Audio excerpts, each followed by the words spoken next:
We don't eat African food like that. African food ain't good.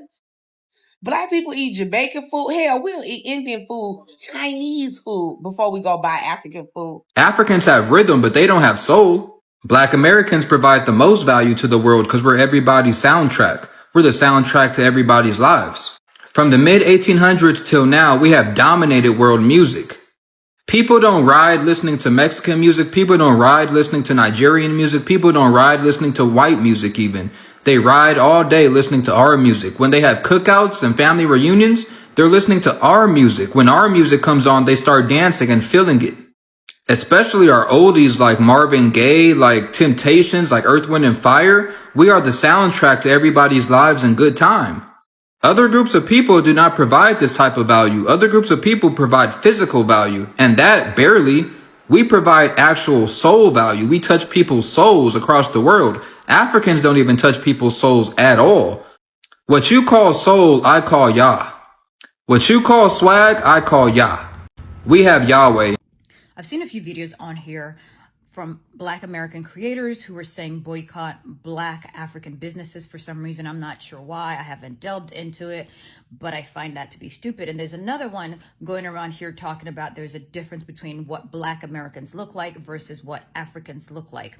And again, I'm not sure where that began and why it's trending, but I've seen a couple of those videos and I just want to know what is going on with the Black community. There's a quiet storm brewing online, and it's not the kind you see coming. It's subtle, emotional, and often goes unnoticed by those outside the global community, global Black community. But within the diaspora, it's shaking the table. Today, we are diving deep into the raw, uncomfortable, and necessary conversation around identity, cultural tension, and the so-called diaspora war. A conflict not fueled by armies, but by algorithms, TikTok duets, and deeply personal histories. Now, let's start with something deceptively simple. Food. One would think food is something that connects us. It's ancestral, it's passed down with love, but in this storm, even food has become a battleground. Imagine being from Congo and being told by someone, perhaps well-meaning, perhaps not, that they love African food, then being asked if you know how to cook Nigerian jollof or Somali suka, as if Africa was one country with a single kitchen. Africa has 54 nations, hundreds of languages, and thousands of ethnic groups. So how does African food become a catch-all phrase? This is just ignorance. It's erasure. This erasure cuts deep, especially for Africans who have to explain time and time again that Egypt and Ghana, Congo and Somali do not eat the same meals, speak the same dialects, or celebrate the same holidays. When someone generalizes all African cuisines as jollof rice or fufu, it sends a clear message. Your identity is too complex for me to care about. That hurts. And that's where resentment can begin to form. But it's not just about food. It's about how identity is expressed, judged, and valued. I'm not fighting no African American person. I'm not. I don't know what's going on with the Diaspora Wars. I don't even know. I keep seeing FBA. I don't know what that stands for. But I'm seeing a lot of negativity when it comes to African, a lot of hate, a lot of xenophobia when it comes to Africans. I don't know what's happening, y'all, but I have the same issues that Black Americans have in this country, okay? We have a common oppressor. Our issues are the same. I ain't fighting them. I'm not fighting them, okay? It's beyond, this is stupid. Stupid. All right. I know, and all my African Americans, I know they don't subscribe to this, so if y'all want some shea butter and African black soap, it's www.adeholistic.com. The link is in my bio. Shop with your girl, okay? Fuck with me. I've seen a few videos on here from Black American creators who are saying boycott Black African businesses for some reason. I'm not sure why. I haven't delved into it, but I find that to be stupid. And there's another one going around here talking about there's a difference between what Black Americans look like versus what Africans look like. And again, I'm not sure where that began and why it's trending, but I've seen a couple of those videos and I just want to know what is going on with the Black community, Black American community. Like, why is it that people are denouncing their heritage? If somebody gets on here and says, I look different than an African person, and a bunch of people get on here and tell them, well, you actually look Zimbabwean, you actually look like you're Ghanaian, you actually look Nigerian, and they're getting so offended. Ask yourself where that internalized self-hate is coming from, because how are you going to denounce your heritage? Without Africa, Black Americans would not be in existence. Let's be clear on that. So I'm trying to figure out why it is so important for some Black Americans to differentiate themselves from looking like Africans, when literally, if you do a DNA test, you're going to see some kind of West African most likely in your DNA. Are you guys looking more so for the European features? Because yes, we do understand as Africans that a lot of you guys have European DNA and European blood, and there's a lot of mixing over the previous 400 years. Nobody is denouncing that. But what is so offensive when it comes to looking like an African person? And why is it that Black Americans who are doing this want to have that line between I look American versus I look African? There's a lot of self-hate happening here, and I just feel like we need to discuss it. We don't eat African food like that. African food ain't good. Black people eat Jamaican food. Hell, we'll eat Indian food, Chinese food before we go buy African food. Mind you, Africa is a continent with 54 countries. Please listen to me. Africa is a continent with 54 countries. Me, as somebody that is born in Congo, I have never in my life ever ate Somalian food. I've never ate South African food. I've never ate Egyptian food. I've never ate Nigerian food, ever. Then to give examples of food that you would eat, you name countries, and then you classify a whole continent. What is wrong with y'all?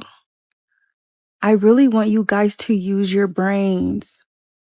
At first, when I was younger and y'all would say something like this, it's just like, okay, but at what point are y'all going to stop being ignorant? At this point, it's sad. It's really sad. What is African food? What is that? What is that? There's 54 countries with different cultures. And you do know within those countries, depending on your tribe, things might be different. You know that, right? I mean, well, I don't think y'all would know that, because if y'all knew that, y'all wouldn't be making ignorant comments. But there's 54 countries. Nigerian people and people from Somalia don't have the same food, babe. They don't. People from Congo and people from Egypt don't eat the same food, babe. They don't. So this African food that you have in your brain, delete it. If you don't like it, we don't care, but you don't even know where it's from. You can't even point on the map where the food is from. You have other things to worry about. Let's talk about music, the soul of any culture. One voice online claimed that Black Americans are the world's soundtrack, that from the 1800s until now, the music that moves around the world, that touches souls across continents, has been born out of the Black American experience. And you know what? There is truth in that. From gospel and blue to jazz, R&B, hip hop, and soul, these genres didn't just entertain, they revolutionized. But then the statement went further. It said that while Africans have rhythm, they lack soul.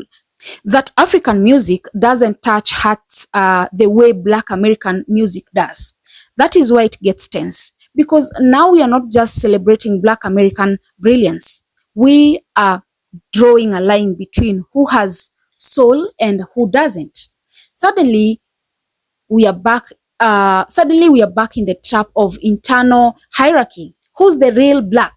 who contributes more, who has the right to define blackness globally, and it doesn't stop at culture. Some Black Americans, when told they resemble Africans, be it Ghanaians, Zimbabweans, or Nigerians, feel offended as if that's an insult, as if African features are something to disown.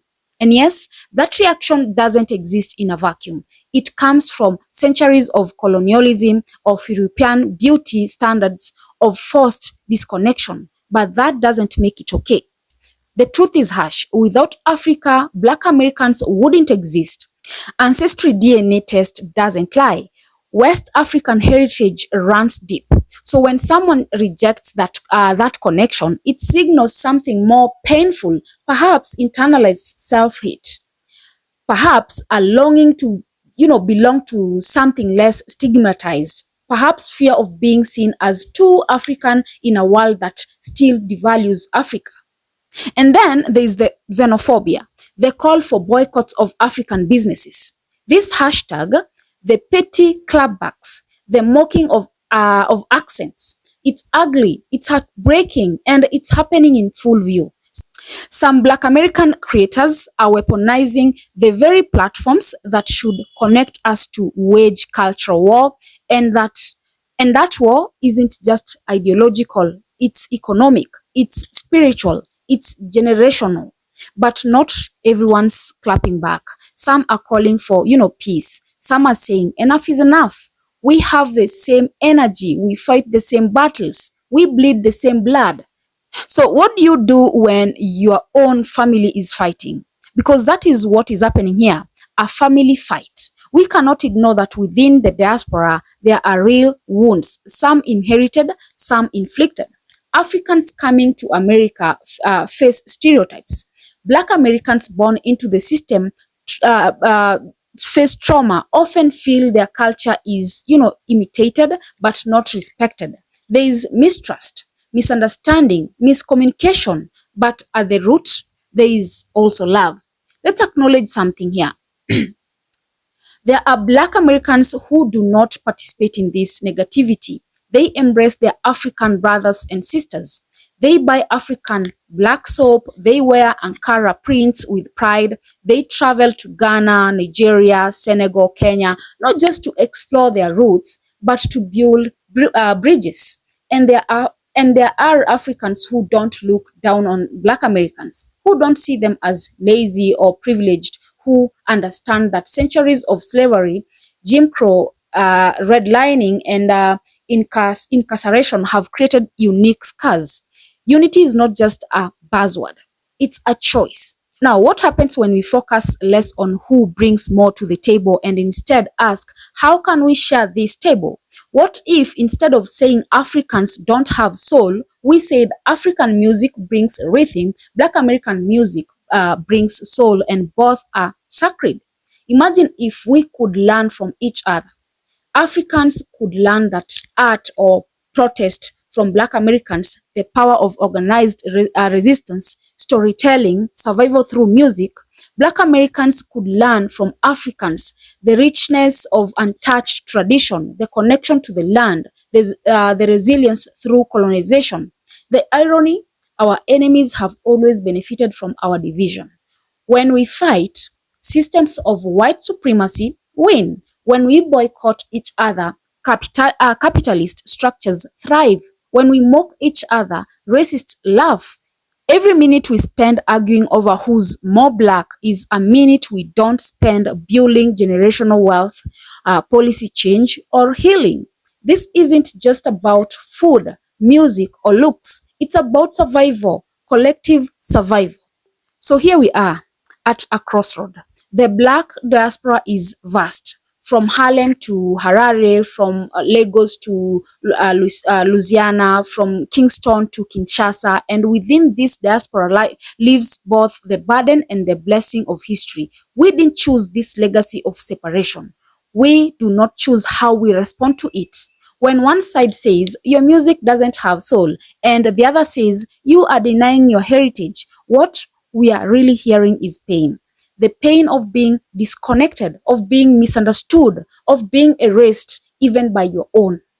Let's be honest and stop being hypocrites. Black Americans have every right to be proud, to create hip hop, jazz, soul, blues, rock and roll, and to have the world copy it, profit from it, and then deny them credit. That's theft. That's cultural violence. So when they assert that their music changed the world, that's not ignorance. That's the truth. And Africans, they have every right to demand that their identities not to, be flattened, that people understand Africa isn't a country, that Congolese, Ethiopian, and Senegalese cultures are not interchangeable, that centuries of colonization did not erase their loyalty, their culinary diversity, their brilliance. But here's the twist: these two truths can coexist. You can be a Black American with soul and also be deeply African in spirit. You can be an African who honors rhythm and also cry to Marvin Gaye. You can celebrate differences without weaponizing them. Diaspora Wars doesn't help us. What helps us is dialogue, travel, collaboration, economic partnerships, shared platforms, mutual respect. Because listen, what happens when Black Americans start investing in African tech? What happens when Africans sample Black American jazz in their Afrobeats? What happens when Black Americans start eating egusi soup with, pride, and Africans blast Tupac and weddings? What happens is magic. Listen, the real flex isn't proving you are better. It's proving we are unstoppable together. To those who feel disconnected, take a DNA test, research your roots, read African literature, watch African films, reach out. To Africans who feel judged, tell your story, share your culture, educate without condensation. And listen, really listen when Black Americans speak about trauma. The diaspora is not a monolith, but it is a family, and families can heal. So let's put down the swords. Let's cook together, sing together, mourn together, dream together, because the world has tried to destroy Black unity for centuries. And here we are, still standing. Let's stop fighting ghosts of colonizers past. Let's build together. Yeah, guys, drop a comment below. Let me know what your thoughts are. Also remember to subscribe, like, and share as well. And until next time, bye-bye.